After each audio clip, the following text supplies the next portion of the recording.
మీకు తెలుసు మన రైతులకు సంబంధించి రుణమాఫీ చేసినాం 100% రుణమాఫీ చేసినామని కాంగ్రెస్ వాళ్ళు చెప్తా ఉన్నారు. నేను ఇవాళ ఒక లెక్క చెప్పదలుచుకున్న, దయచేసి మీడియా మిత్రులు నోట్ చేసుకోవాలి. టీఆర్ఎస్ పార్టీ గతంలో ఉమ్మడి జిల్లా కామారెడ్డి నిజామాబాద్ కలిపి 3,79,000 మందికి రుణమాఫీ చేసినాం.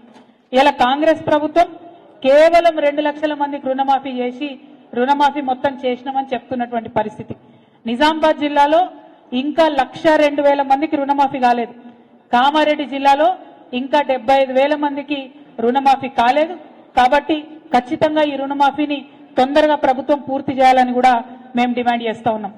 అట్లానే తెలంగాణ యూనివర్సిటీకి వైస్ ఛాన్సలర్ వేసిండ్రు, కానీ ఈ సంవత్సర కాలంలో ఒక్కటంటే ఒక్క రూపాయి కూడా తెలంగాణ యూనివర్సిటీకి ఇవ్వలేదు. కాబట్టి తెలంగాణ యూనివర్సిటీకి తక్షణమే నిధులు రిలీజ్ చేయాలి. అక్కడ ఉద్యోగులు లేనటువంటి పరిస్థితి ఉన్నది, బోధించేటటువంటి సిబ్బంది లేనటువంటి పరిస్థితి ఉన్నది. కాబట్టి అడ్మిషన్స్ కూడా డ్రాప్ అయినాయి తెలంగాణ యూనివర్సిటీలో. కాబట్టి దీని మీద తక్షణమే ప్రభుత్వ పెద్దలు దృష్టి పెట్టాలని కూడా మేము తెలియజేస్తా ఉన్నాం. అదేవిధంగా నిజాం షుగర్ ఫ్యాక్టరీ సెప్టెంబర్ 17వ తారీఖు లోపల నేను తీపిస్తా దీన్ని అని చెప్పి కలెక్టరేట్కి వచ్చి మరి గౌరవ ముఖ్యమంత్రి గారు మనకు ఎంపీ ఎన్నికల సందర్భంలో మాట ఇవ్వడం జరిగింది. కానీ ఇంతవరకు కమిటీల మీద కమిటీ వేసి కాలయాపన చేస్తున్నారు తప్పితే ఇంతవరకు నిజాం షుగర్ ఫ్యాక్టరీ మీద మాట్లాడినటువంటి పాపాన పోలేదు.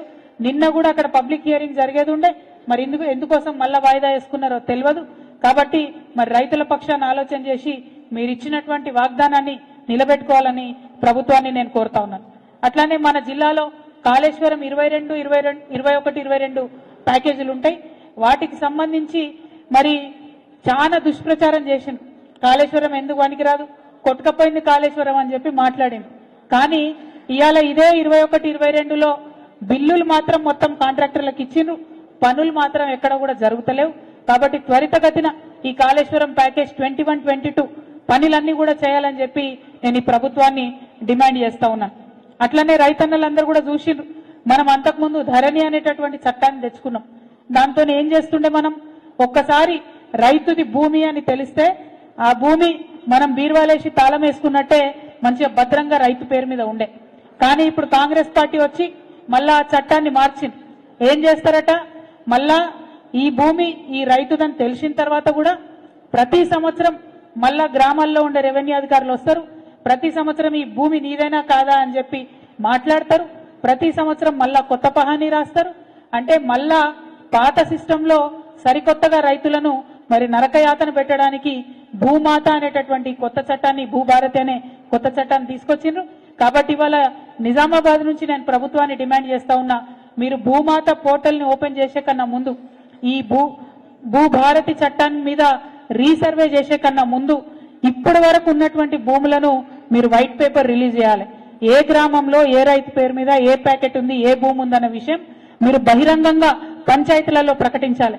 మనం ఆనాడు సర్వే చేసినప్పుడు కూడా అన్ని గ్రామ పంచాయతీలలో రైతులకు ఉండేటటువంటి భూములను వేసి ప్రాపర్గా వేసి ఎవరికి వాళ్ళు ఓకే అన్న తర్వాతనే ధరణిలో ఎక్కించడం జరిగింది.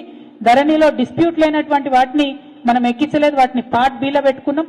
స్వచ్ఛంగా కరెక్ట్ ఉన్నటువంటి పేర్లని కూడా ధరణిలో ఎక్కించినాం. మరి ఇవాళ నేను అదే డిమాండ్ చేస్తున్నా, ఎందుకంటే కాంగ్రెస్ వాళ్ళ మీద మాకు నమ్మకం లేదు. ఇవాళ ఒకరి పేరు మీద ఉన్న భూమి మళ్ళా మీరు రీసర్వే అని ఇంకోరి పేరు మీద రాయారన్న నమ్మకం రైతులకు లేదు, ప్రజలకు లేదు.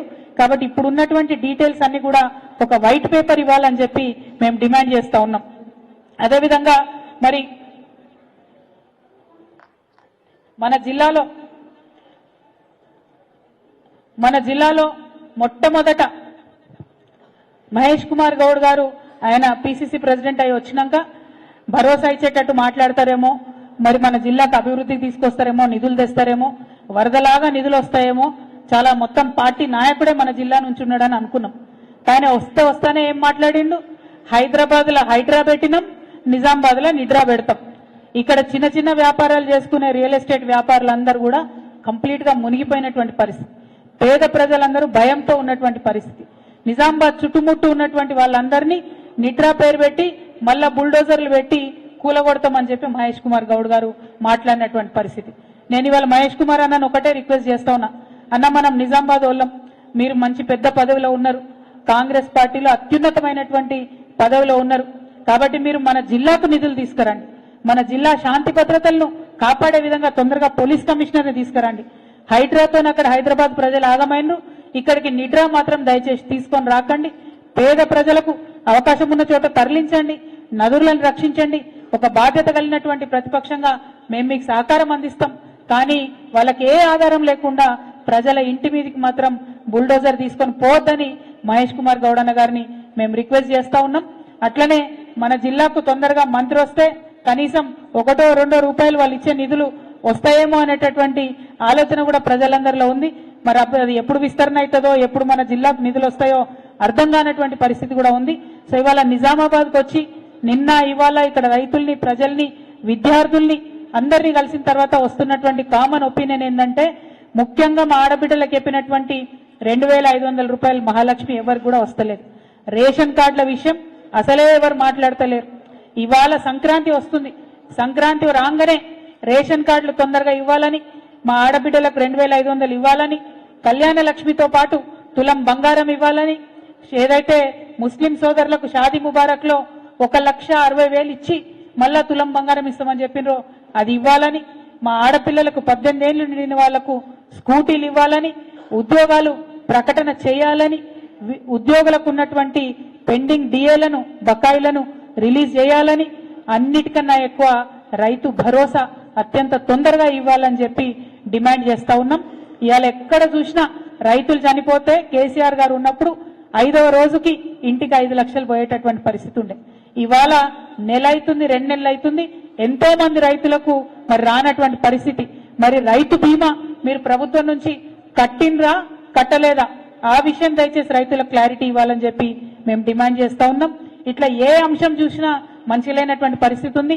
కాబట్టి నిజామాబాద్ లో ఉన్నటువంటి బీఆర్ఎస్ శ్రేణులందరికీ కూడా మేము చెప్తా ఉన్నాం, తప్పకుండా వచ్చేటటువంటి లోకల్ బాడీస్ లో, వచ్చేటటువంటి ఫ్యూచర్ లో ప్రజలు కాంగ్రెస్ మీద నమ్మకం కోల్పోయినరు, మన వైపే చూస్తా ఉన్నారు. కాబట్టి ఒక బాధ్యత కలిగినటువంటి ప్రతిపక్షంగా ఈ నాయకులు చేస్తున్నటువంటి తప్పుల్ని ఎక్కడికక్కడ ఎత్తి చూపుదాం.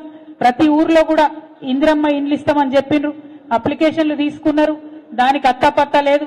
మళ్ళా మొన్న సర్వే వేస్తామన్నారు, మళ్ళొకసారి అప్లికేషన్లు తీసుకున్నారు, దానికి అత్తాపత్తా లేదు. ఇప్పుడు మళ్ళీ ఇంకోసారి సర్వే చేస్తాం ఇందిరమ్మ ఇండ్ల పేరుతోనని మళ్ళీ ప్రభుత్వం చెప్తున్నది. అంటే సర్వేల పేరుతో కాలయాపన చేయడం తప్పితే పనిచేసేటటువంటి ఆస్కారం కాంగ్రెస్ పార్టీలో కనిపిస్తలేదు. సో ఈ గులాబీ కండువ కప్పుకున్న కార్యకర్తలందరికీ కూడా నా రిక్వెస్ట్, తప్పకుండా ప్రతి గ్రామంలో మీరు నిలదీయండి, ప్రతి గ్రామంలో కాంగ్రెస్ వాళ్ళను ప్రశ్నించండి, ప్రజల పక్షాన నిలబడండి. రాబోయే రోజులు మనవే.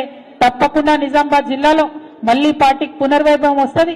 ప్రతి ఎమ్మెల్యే గెలుచుకుంటాం, ఎంపీ గెలుచుకుంటాం, లోకల్ బాడీస్ లో సర్పంచులు, ఎంపీటీసీలు, జెడ్పీటీసీలు పెద్ద సంఖ్యలో మనమే గెలుచుకుంటామని చెప్పి ఈ సందర్భంగా నిజామాబాద్ కార్యకర్తలకు, నాయకులకు అందరికీ తెలియజేస్తా ఉన్నాను.